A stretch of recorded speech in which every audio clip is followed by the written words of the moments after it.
Assalamualaikum warahmatullahi wabarakatuh.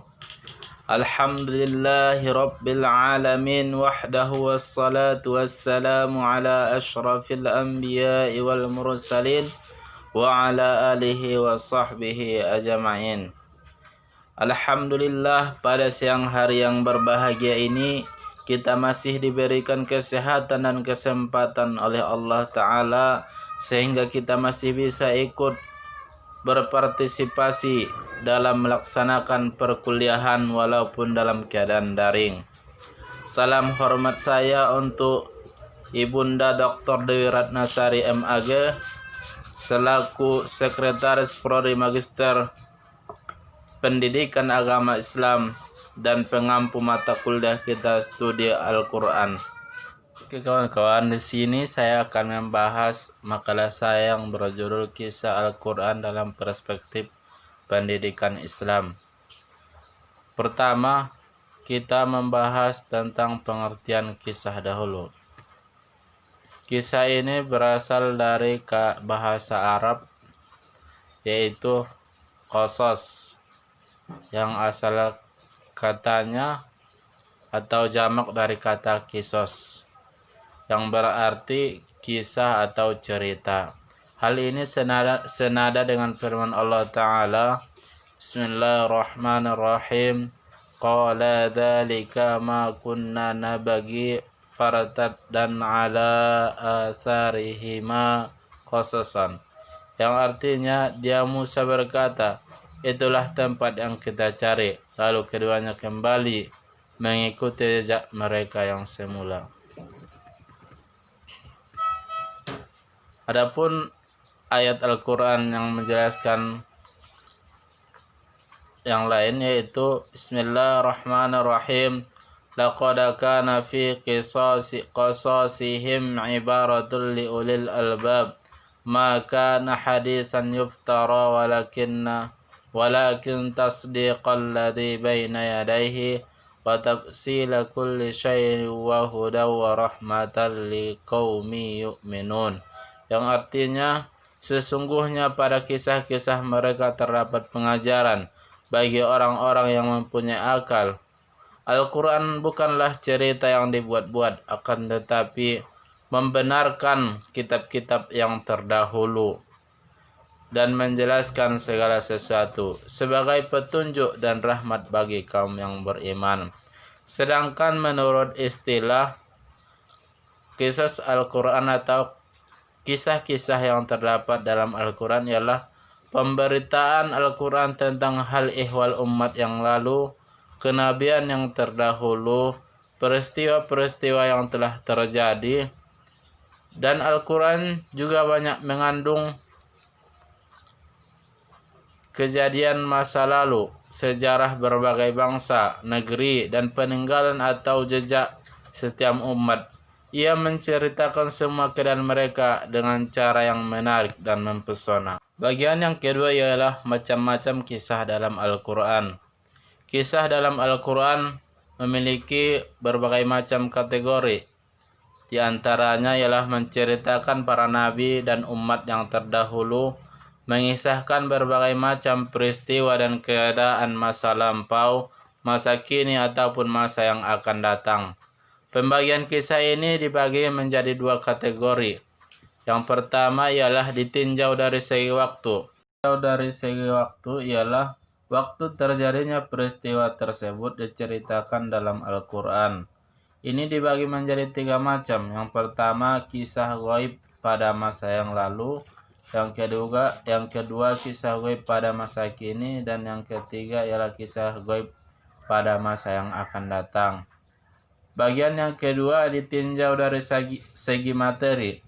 Maksudnya ialah segi materi yang diceritakan dalam Al-Quran tersebut. Ini juga dibagi tiga macam. Yang pertama ialah kisah para nabi dan tahapan dan perkembangan dakwahnya. Yang kedua ialah kisah orang-orang yang belum tentu nabi dan sekelompok manusia tertentu. Terus yang ketiga peristiwa dan kejadian pada masa Rasulullah SAW seperti Perang Badar, Uhud, Hunain, dan Tabuk. Ketiga ialah teknik pemaparan kisah. Adapun pemaparan kisah dalam Al-Quran memiliki cara yang spesifik. Teknik pemaparan ini dapat dipilah-pilih, seperti berawal dari kesimpulan, ringkasan cerita, adegan klimaks, tanpa pendahuluan, dan adanya keterlibatan imajinasi manusia, serta penyisipan nasihat-nasihat keagamaan. Yang pertama ialah berawal dari sebuah kesimpulan. Contohnya ini ialah kisah Nabi Yusuf alaihissalam yang diawali dengan mimpi dan dipilihnya Nabi Yusuf sebagai nabi.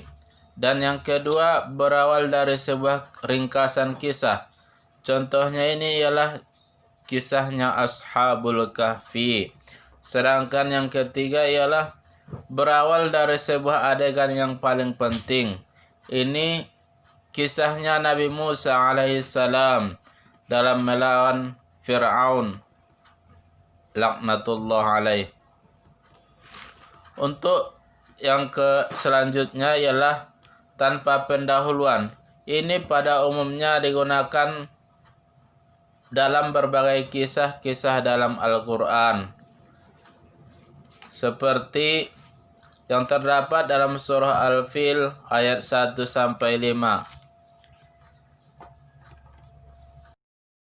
Selanjutnya, keterlibatan imajinasi manusia. Jadi di dalam Al-Quran itu banyak sekali kisah-kisah yang disusun secara garis besarnya saja. Untuk kelengkapannya diserahkan kepada imajinasi manusia.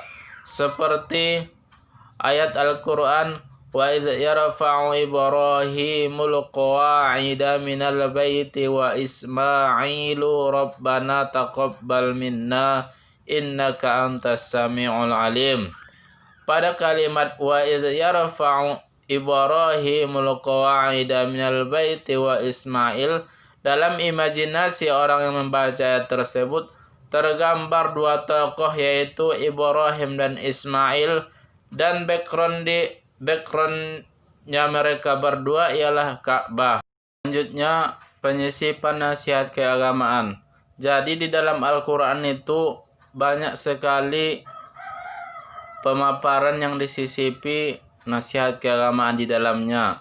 Di antaranya berupa penegasan dari Allah Subhanahu wa taala dan keharusan percaya akan adanya hari kebangkitan manusia.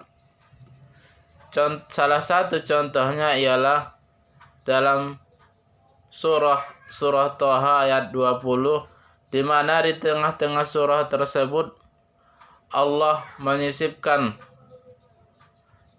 tentang kekuasaan Allah Subhanahu wa taala, ilmunya, kemurahannya, dan kebangkitan manusia dari kubur. Dan diakhiri dengan pengesahan Allah Subhanahu wa taala. Selanjutnya, tujuan kisah. Tujuan kisah dalam Al-Quran menjadi bukti dan yang kuat bagi umat manusia bahwa Al-Quran itu sangat sesuai atau relevan dengan kehidupan mereka. Karena sejak kecil hingga dewasa maupun setelah tua, manusia sangat suka dengan kisah-kisah. Sayyid Muhammad Alawi Al-Malik Al-Hasani menyatakan bahwa kisah dalam Al-Quran itu mempunyai tujuan yang tinggi. Tujuan tersebut ialah menanamkan nasihat dan pelajaran yang dapat diambil dari peristiwa masa lalu. Sedangkan yang dimaksud dengan tujuan sekunder dari kisah Al-Quran, yang pertama ialah untuk menetapkan bahwa Nabi Muhammad SAW benar-benar menerima wahyu dari Allah Ta'ala.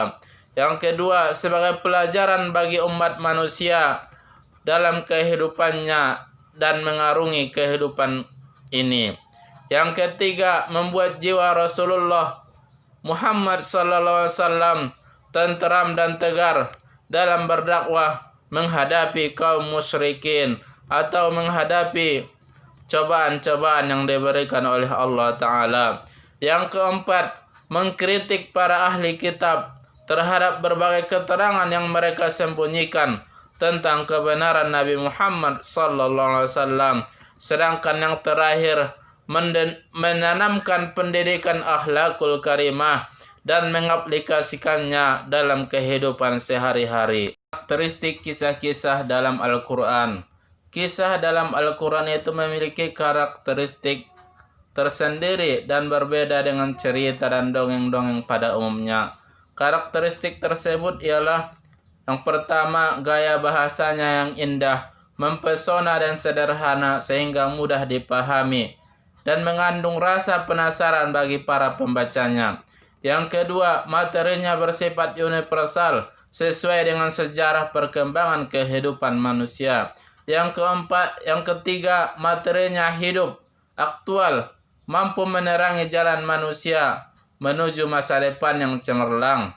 Yang keempat, kebenarannya dapat dibuktikan secara filosofis dan ilmiah melalui bukti-bukti sejarah. Sedangkan yang terakhir, penyajiannya tidak pernah lepas dari dialog yang dinamis dan rasional, sehingga merangsang para pembacanya untuk terus berpikir. Pemaparan dari saya tentang kisah Al-Quran dalam perspektif pendidikan Islam. Apabila ada kata atau logat yang tidak pada tempatnya, saya mohon maaf. Wabillahi taufiq wal hidayah.